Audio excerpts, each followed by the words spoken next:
जयशंकर प्रसाद जी की कहानी सुनहला सांप। कथावाचक निर्मल मिश्र। यह तुम्हारा दुस्साहस है चंद्रदेव। मैं सत्य कहता हूं देव कुमार।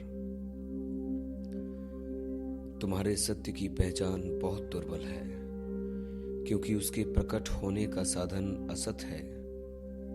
समझता हूं कि तुम प्रवचन देते समय बहुत ही भावात्मक हो जाते हो।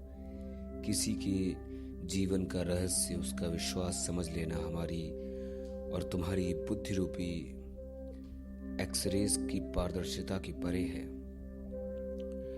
कहता हुआ देव कुमार हंस पड़ा। उसकी हंसी में विज्ञता की अवज्ञा थी। चंद्रदेव ने बात बदलने के लिए कहा, इस पर मैं फिर वाद विवाद करूंगा। अभी तो वह देखो, झरना आ गया। हम लोग जिसे देखने के लिए 8 मील से आए हैं। सत्य और झूठ का पुतला मनुष्य अपने ही सत्य की छाया नहीं छू सकता, क्योंकि वह सदैव अंधकार में रहता है। चंद्रदेव, मेरा तो विश्वास है कि तुम अपने को भी नहीं समझ पाते, देव कुमार ने कहा। चंद्रदेव बैठ गया। वह एकटक उस गिरते हुए प्रपात को देख रहा था। मसूरी पहाड़ का यह झरना बहुत प्रसिद्ध है। एक गहरे गड्ढे में गिरकर यह नाला बनता हुआ ठुकराए हुए जीवन के समान भागा जाता है। चंद्रदेव एक ताल्लुकेदार का युवक पुत्र था। अपने मित्र देव कुमार के साथ मसूरी के ग्राम निवास में सुख और स्वास्थ्य की खोज में आया था। इस पहाड़ पर कब बादल छा जाएंगे, कब एक झोंका बरसाता हुआ निकल जाएगा, इसका कोई निश्चय नहीं। चंद्रदेव का नौकर पान भोजन का सामान लेकर पहुंचा। दोनों मित्र एक अखरोट वृक्ष के नीचे बैठकर खाने लगे। चंद्रदेव थोड़ी मदिरा भी पीता था, स्वास्थ्य के लिए। देव कुमार ने कहा, यदि हम लोगों को बीच ही में भीगना न हो तो अब चल देना चाहिए। पीते हुए चंद्रदेव ने कहा, तुम बड़े डरपोक हो। तनिक भी साहसिक जीवन का आनंद लेने का उत्साह तुम में नहीं है। सावधान होकर चलना, समय से कमरे में जाकर बंद हो जाना और अत्यंत रोगी के समान सदैव पथ्य का अनुचर बने रहना हो तो मनुष्य घर पर ही बैठा रहे। देव कुमार हंस पड़ा।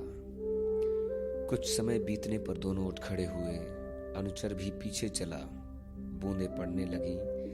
सबने अपनी अपनी बरसाती संभाली, परंतु उस वर्षा में कहीं विश्राम करना आवश्यक प्रतीत हुआ, क्योंकि उससे बचा लेना बरसाती के बूते का काम न था।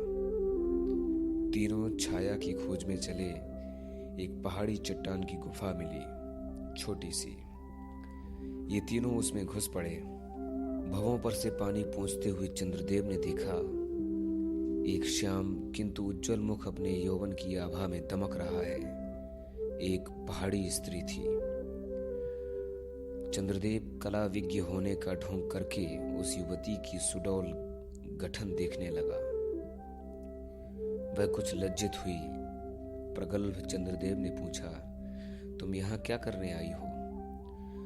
बाबूजी, मैं दूसरी पहाड़ी गांव की रहने वाली हूँ। अपनी जीविका के लिए आई हूँ। तुम्हारी क्या जीविका है? सांप पकड़ती हूँ। चंद्रदेव चौंक उठा। उसने कहा, तो क्या तुम यहाँ भी सांप पकड़ रही हो? इधर तो बहुत कम सांप होते हैं। हाँ, कभी खोजने से मिल जाते हैं। यहाँ एक सुनहला सांप मैंने अभी देखा है। उसे कहते कहते युवती ने एक ढोंके की ओर संकेत किया। चंद्रदेव ने देखा, 2 तीव्र ज्योति। पानी का झोंका निकल गया था। चंद्रदेव ने कहा, चलो देव कुमार, हम चलें। रामू, तू भी तो सांप पकड़ता है ना? देव कुमार ये बड़ी सफाई से बिना किसी मंत्र जड़ी के सांप पकड़ लेता है। देव कुमार ने सिर हिलाया। रामू ने कहा, हाँ सरकार, पकड़ूं इसे? नहीं नहीं, उसे पकड़ने दे। हाँ, उसे होटल में लेवा लाना, हम लोग देखेंगे। क्यों देव, अच्छा मनोरंजन होगा ना? कहते हुए चंद्रदेव और देवकुमार चल पड़े। किसी क्षुद्र हृदय के पास उसके दुर्भाग्य से दैवी संपत्ति या विद्या, बल, धन और सौंदर्य उसके सौभाग्य का अभिनय करते हुए प्रायः देखे जाते हैं। तब उन विभूतियों का दुरुपयोग अत्यंत अरुचिकर दृश्य उपस्थित कर देता है। चंद्रदेव का होटल निवासी भी वैसा ही था। राशि राशि विडंबनाएं उसके चारों ओर घिरकर उसकी हंसी उड़ाती, पर उनमें चंद्रदेव को तो जीवन की सफलता ही दिखलाई देती। उसके कमरे में कई मित्र एकत्रित थे। नेरा महुअर बजाकर अपना खेल दिखला रही थी। सबके बाद उसने दिखलाया अपना पकड़ा हुआ वही सुंदर सुनहला सांप। रामू एकटक नेरा की ओर देख रहा था। चंद्रदेव ने कहा, रामू, वह शीशे का बॉक्स तो ले आ। रामू ने तुरंत उसे उपस्थित किया। चंद्रदेव ने हंसकर कहा, नेरा, तुम्हारे सुंदर सांप के लिए बॉक्स है।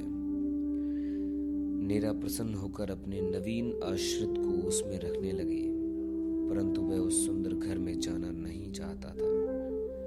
रामू ने उसे बाध्य किया। सांप बॉक्स में जा रहा। नेरा ने उसे आंखों से धन्यवाद दिया।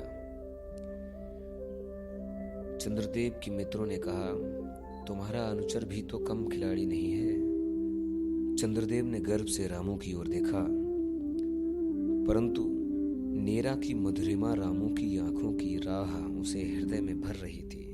वह एकटक उसे देख रहा था। देवकुमार हंस पड़ा। खेल समाप्त हुआ।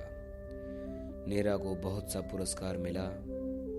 3 दिन बाद होटल के पास ही चीड़ वृक्ष के नीचे चंद्रदेव चुपचाप खड़ा था। वह बड़े गौर से देख रहा था एक स्त्री और एक पुरुष को घुल घुल कर बातें करते। उसे क्रोध आया, परंतु न जाने क्यों कुछ बोल न सका। देवकुमार ने पीठ पर हाथ धरकर पूछा, क्या है? चंद्रदेव ने संकेत से उस ओर दिखा दिया। एक झुरमुट में नेरा खड़ी है और रामू कुछ अनुनय कर रहा है। देवकुमार ने यह देखकर चंद्रदेव का हाथ पकड़कर खींचते हुए कहा, चलो। दोनों आकर अपने कमरे में बैठे। देवकुमार ने कहा, अब कहो, इसी रामू के हृदय की परख तो तुम उस दिन बता रहे थे। इसी तरह संभव है अपने को भी न पहचानते हो। चंद्रदेव ने कहा, मैं उसे कोड़े से पीटकर ठीक करूंगा, बदमाश। चंद्रदेव बाल देखकर आया था। अपने कमरे में सोने जा रहा था। रात अधिक हो चुकी थी। उसे कुछ फिस फिस का शब्द सुनाई पड़ा। उसे नेरा का ध्यान आ गया। वह होठ काटकर अपने पलंग पर जा पड़ा। मात्रा कुछ अधिक थी। आतिशदान के कार्निस पर धरे हुए शीशे का बॉक्स और बोतल चमक उठे, पर उसे क्रोध ही अधिक आया। बिजली बुझा दी। कुछ अधिक समय बीतने पर किसी चिल्लाहट से चंद्रदेव की नींद खुली। रामू का सा शब्द था। उसने स्विच दबाया। आलोक में चंद्रदेव ने आश्चर्य से देखा कि रामू के हाथ में वही सुनहला सांप हथकड़ी सा जकड़ गया है। चंद्रदेव ने कहा, क्यों रे बदमाश, तू यहाँ क्या करता था? अरे इसका तो प्राण संकट में है। नेरा होती तो। चंद्रदेव घबरा गया था। इतने में नेरा ने कमरे में प्रवेश किया। इतनी रात को यहाँ? नेरा ने सांप से रामू का हाथ छुड़ाया और फिर उसे बॉक्स में बंद किया। तब चंद्रदेव ने रामू से पूछा, क्यों बे, यहाँ क्या कर रहा था? रामू कांपने लगा। बोल, जल्दी बोल, नहीं तो तेरी खाल उधेड़ता हूं। रामू फिर भी चुप था। चंद्रदेव का चेहरा अत्यंत भीषण हो रहा था। वह कभी नेरा की ओर देखता और कभी रामू की ओर। उसने पिस्तौल उठाई। नेरा रामू के सामने आ गई। उसने कहा, बाबूजी, यह मेरे लिए शराब लेने आया था जो उस बोतल में धरी है। चंद्रदेव ने देखा, मदिरा उस बोतल में अपनी लाल हंसी में मग्न थी। चंद्रदेव ने पिस्तौल धर दिया और बोतल और बॉक्स उठाकर देते हुए मुंह फेर कर कहा, तुम दोनों इसे लेकर अभी चले जाओ, और रामू, अब तुम कभी मुझे अपना मुंह मत दिखाना। दोनों धीरे धीरे बाहर हो गए। रामू अपने मालिक का मन पहचानता था। दूसरे दिन देवकुमार और चंद्रदेव पहाड़ से उतरे। रामू उनके साथ न था। ठीक 11 महीने पर फिर उसी होटल में चंद्रदेव पहुंचा था। तीसरा पहर था। रंगीन बादल थे। पहाड़ी संध्या अपना रंग जमा रही थी। पवन तीव्र था। चंद्रदेव ने शीशे का पल्ला बंद करना चाहा। उन्होंने देखा, रामू सिर पर पिटारा धरे चला जा रहा है और पीछे पीछे अपनी मंद गति से नेरा। नेरा ने भी ऊपर की ओर देखा। वह मुस्कुराकर सलाम करती हुई रामू के पीछे चली गई। चंद्रदेव ने धड़ से पल्ला बंद करते हुए सोचा, सच तो, क्या मैं अपने को भी पहचान सका? जयशंकर प्रसाद जी की लिखी कहानी सुनहला सांप। कथावाचक निर्मल मिश्र।